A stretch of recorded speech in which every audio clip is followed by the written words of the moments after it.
How much can you drink before driving in Australia? The shocking truth. Imagine this. You've just finished a Friday night barbecue with friends, sausages still sizzling, music still going, and someone says, "Mate, it's just one beer, you'll be fine to drive." Well, in Australia, that just one beer could cost you thousands of dollars, your license, or even your life. In today's video, we're diving deep into drinking and driving laws in Australia, what the limits are, how police test for alcohol, what the fines are, and what really happens if you're caught. This video isn't about judging anyone. It's about keeping yourself safe and knowing the law before you hit the road. So stay tuned until the end. You'll learn a few surprising facts you might have never heard before. Understanding the basics. What counts as drink driving in Australia? In Australia, it's illegal to drive with a blood alcohol concentration of 0.05 or higher for most drivers. But that's not the same for everyone. If you're a learner P1 or P2 driver, the rule is 0 alcohol 0.00B. Even one small drink could put you over the limit. Professional drivers like taxi, truck, or bus drivers must also stay under 0.02 BAC. What's tricky is that alcohol affects everyone differently. Two people drinking the same amount can end up with totally different BAC levels depending on their weight, gender, food intake, and metabolism. So that old saying, "I know my limit," doesn't work here because your limit might be very different from what the law says. How police test you. Australian police don't need a reason to stop your vehicle for a random breath test. If you see those flashing red and blue lights, yep, it's time to take a deep breath and blow. Police use breathalyzers to test your BAC on the spot. If it's over the legal limit, you'll be asked to take a secondary test at a police station or mobile testing unit to confirm the reading. Refusing to take a breath test is not a smart move. It's actually a criminal offense and treated the same as being over the limit. So basically, refusing means you're already guilty in the eyes of the law. Legal BAC limits by category. Let's quickly recap.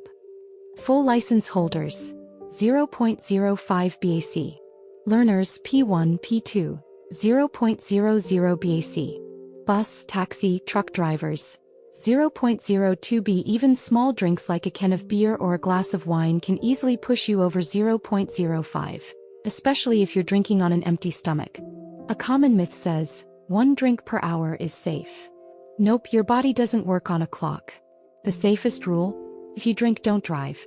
Penalties and fines. Now let's talk about the not-so-fun part, the fines and punishments. The penalties depend on how high your BAC is and whether it's your first offense. 1. Low range 0.05 to 0.079 BAC. Fine, around $600 to $1,100. License suspension, up to 3 months. Demerit points, usually 3 to 6 points too. Mid-range 0.08 to 0.149 BAC. Fine, up to $2,200. License disqualification, up to 6 months. Possible interlock device when you get your license back. 3. High range 0.15 BAC or higher. Fine, up to $3,300 or more. License disqualification, minimum 12 months. Possible jail time, yep, not just a fine. If you cause an accident while drunk, you can be charged with dangerous or negligent driving causing injury or death, which can lead to years in prison. And here's the thing, even if no one's hurt, your insurance may not cover damages if you were over the limit. That means paying out of pocket for repairs or hospital bills. Repeat offenders and criminal records. If you're caught again, the situation gets much worse. Repeat offenders often face heavier fines, longer suspensions, and even mandatory alcohol programs. In some states like Victoria and New South Wales, your name might even appear in public records or news reports if you're caught driving drunk. Imagine explaining that to your boss. Not fun. And yes, drink driving offenses stay on your criminal record. That can affect future jobs, visas, and even overseas travel. Differences between states. Each Australian state and territory has slightly different penalties. Here's a quick breakdown. Victoria, very strict. Even a low reading can lead to instant license loss. New South Wales uses a tiered penalty system with fixed fines and immediate suspensions. Queensland often requires alcohol interlock devices for mid to high range offences.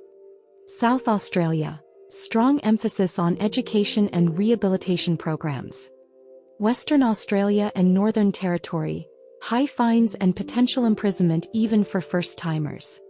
Tasmania, immediate vehicle impoundment for serious offenders. So if you're traveling between states, remember, laws might change but the message is always the same: don't drink and drive. Random breath testing, how often it happens? You might think, what are the chances of getting caught? Pretty high actually. Police in Australia conduct millions of RBTs every year. During holidays like Christmas, Easter, or big events like the AFL Grand Final, checkpoints pop up everywhere. They can set up at random places near pubs, highways, or even quiet residential streets. So even if you think you're safe on a back road at midnight, they can still stop you. The alcohol interlock device. Ever heard of it? It's like a car breathalyzer that you have to blow into before starting the engine. If you have alcohol in your system, your car won't start. Many drivers who are caught with mid or high range readings are required to install an interlock device for 6-12 months after their license suspension ends.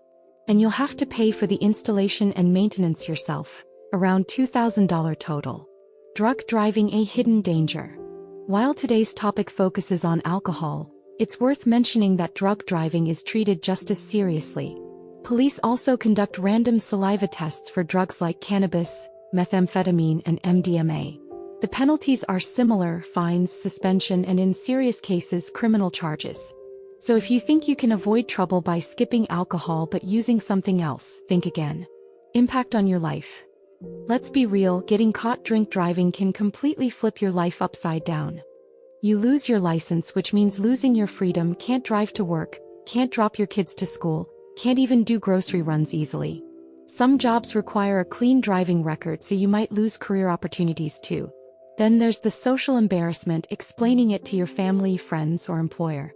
And once you pay the fine, hire a lawyer, and cover extra costs, you might lose thousands of dollars for one bad decision. Can you drink anything safely before driving? Technically yes, but you should be very careful. Even one small glass of wine or a beer might push you close to the limit. If you really need to drink, try these. Eat a proper meal first. Alternate alcohol with water or soft drinks. Wait at least a few hours before driving. Or even better, don't risk it at all. Take an Uber, taxi, or ask a friend to drop you home. Because the cost of a cab is always cheaper than a drink driving fine. Real stories that changed minds. Police often share real stories to show how quickly things can go wrong. One driver thought he was fine after 2 beers. He drove home, hit a fence, and blew 0.08 mid-range. Lost his license for 6 months. Another woman had champagne at a wedding lunch and was tested later that evening, still over 0.05. So yes, even hours later, alcohol can stay in your system longer than you think. It's not about luck. It's about responsibility. Fun but true facts. Let's lighten it a little with some interesting facts. The first ever random breath testing in Australia started in 1976 in Victoria. Since then, the number of alcohol-related road deaths has dropped by more than 80%. Each year, about 1 in 300 drivers tested are over the legal limit, which is still too high. Some drivers even try tricks like chewing gum or spraying perfume, but sorry, breathalyzers don't care about minty freshness. Why this law is important? Australia has one of the toughest drink driving enforcement systems in the world, and for good reason. Each year, around 30% of road fatalities still involve alcohol. That's not just numbers, those are families, friends, and futures. So next time someone says you'll be right, remind them, being right isn't worth being gone. Final thoughts. Drink responsibly, drive responsibly. No one plans to get caught or worse cause an accident. But every safe choice makes the roads safer for everyone. So next time you're out celebrating, remember, it's totally okay to say, I'm not driving tonight. That one sentence could save your license, your money, and maybe even a life. If you found this video helpful, please like, comment, and share it. Someone you know might need this reminder today. And don't forget to subscribe to the channel for more real-life information about life in Australia, from laws and travel tips to everyday experiences. Stay safe, stay smart, and see you in the next video.